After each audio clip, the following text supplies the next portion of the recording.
반가. 안녕하세요. 공인중개사법 ERC 박용덕입니다. 자, 이번 시간은 81번 지문부터 살펴보도록 하겠습니다. 자, 먼저 중개보수에 관한 것인데 중개보수 한 문제가 아니라 두 문제 나오죠. 계산하는 한 문제, 일반적인 내용 한 문제. 월세 임대차 계약에 관한 중개보수의 산정 기준이 되는 거래 금액을 계산할 때는 월차임액에다가 100을 곱한 금액과 보증금 합계액이 5천만 원 이하가 아니라 미만입니다. 미만일 경우에는 보증금 더하기 월세 곱하기 100을 하는 게 아니라 보증금 더하기 월세 곱하기 70을 한다는 것 주의하셔야 되겠습니다. 보증금 더하기 월세 곱하기 70을 한다. 5천만 원 미만인 경우입니다. 5천만 원 이상이면 곱하기 100을 하게 되겠죠. 자, 그 다음에 82번 지문입니다. 법인의 분사무소 설치신고, 이전신고, 분사무소에서 사용할 인장등록, 그 다음에 분사무소 휴업신고, 폐업신고도 다 마찬가지죠. 주된 사무소 등록관청에 합니다.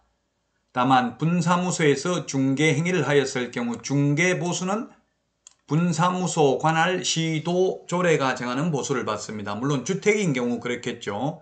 주택 외의 경우는 국토부령으로 정하고요.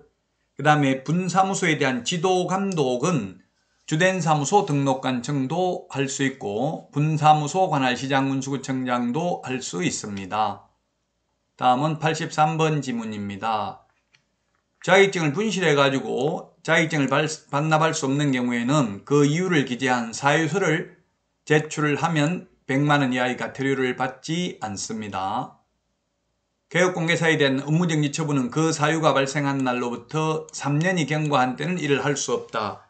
이것을 소위 제척기간이라고 하죠. 예, 제척기간은 3년입니다. 업무정지는 그 사유가 발생한 날로부터 3년 지나면 할 수 없습니다. 그런데 업무정지를 회피하기 위해서 만약 폐업을 했다면 폐업기간이 1년을 초과했다면 폐업신고 전의 위반행위로 인한 업무정지 할 수 없죠. 등록 취소는 제척기간은 없는데 등록 취소를 회피하기 위해서 폐업을 했다면 폐업기간이 3년을 초과하면 재등록을 하더라도 폐업신고 전의 위반행위로 인한 업무정지 등록 취소 모두 하지 않습니다. 자, 그 다음에 84번은 자격 취소는 요건에 해당되면 반드시 취소하여야 합니다.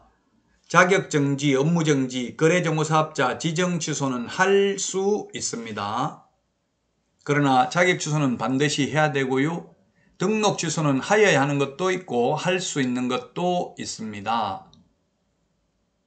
86번 지문 보겠습니다.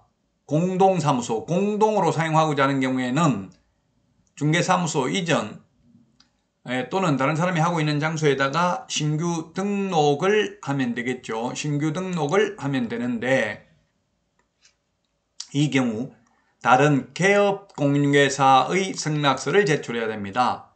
다른 개업 공인중개사 승낙서 제출해야 됩니다. 시험에 건물주 승낙서 제출해야 된다. X로 출제됐습니다. 건물주 승낙서가 아니라 다른 개업 공개사의 승낙서를 제출해야 됩니다.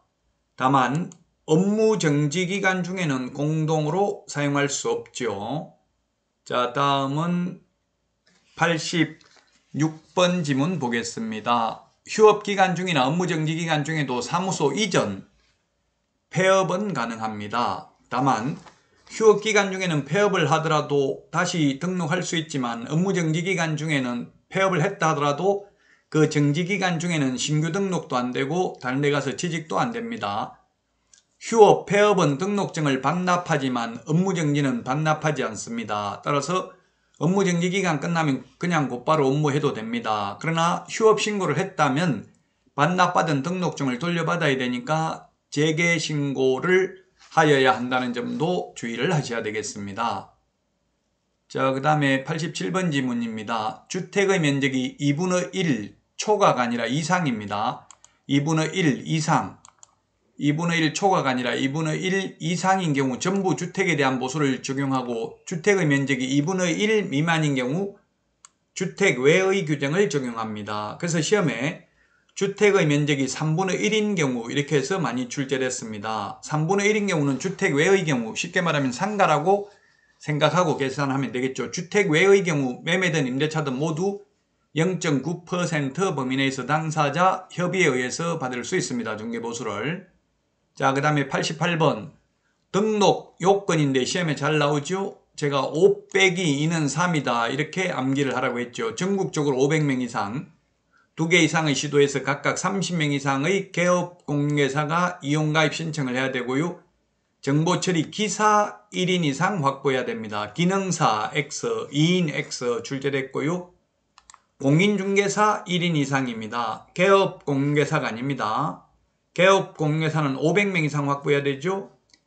자, 그 다음에 용량과 성능을 갖춘 컴퓨터 설비인데 이 컴퓨터는 메인 서버, 거래정보사업자 될 사람 컴퓨터가 일정 규모 이상이어야 되고요. 회원으로 가입하려는 개업공개사 컴퓨터 용량은 상관이 없습니다. 다음은 89번 지문 보겠습니다. 동일한 중개사물에 대하여 동일 당사자 간의 매매를 포함한 둘 이상의 거래가 동일한 기회에 이루어지는 경우 매매에 대한 거래 금액만을 적용한다. 동일 3번 들어가야 됩니다. 이건 오직 사례가 하나밖에 없습니다. 집 팔고 그 자리에서 세입자로 눌러 사는 경우는 매매 계약하고 임대차 계약이 동시에 이루어졌지만 매매 계약에 대한 중개보수만 지급하면 됩니다. 동일 3번 들어가야 됩니다. 동일한 중개사물, 동일 당사자, 동일한 기회. 자, 다음은 90번 지문 보겠습니다. 매도 의뢰 가격을 숨긴 채 높은 가격으로 매도한 경우 당해 중개상물의 거래상의 중요사항에 관한 거짓되는 행위, 그 밖의 방법으로 의뢰인의 판단을 그르치게 하는 행위에 포함된다는 게 판례입니다. 즉 가격을 속이는 것입니다. 현업에서는 이걸 대두리친다 이런 말을 하는데, 예를 들면 매도인이 10억만 받아주십시오 하니까 매수인이 개업공개사가 매수 의뢰인에게 이거 11억 3,800만 원입니다. 예를 들어서 이렇게 하면은 뒤에 있는 거 3,800만 원만 좀 깎아주세요. 이런 식으로 하면은 개업공개사가 3,800만 원 깎아주면 중개보수는 그러면 많이 줄 거냐 이런 식으로 해서 협상을 하는 경우가 간혹 있습니다. 이렇게 가격을 속이는 거, 또 거짓된 은행, 즉 금지행위에 해당되어서 1년 이하의 징역이나 1,000만 원 이하의 벌금에 해당된다는 내용이 되겠습니다. 자, 이번 시간 여기까지 하고 다음 시간에 찾아뵙겠습니다. 여러분 수고하셨습니다. 안녕히 계십시오. 안녕.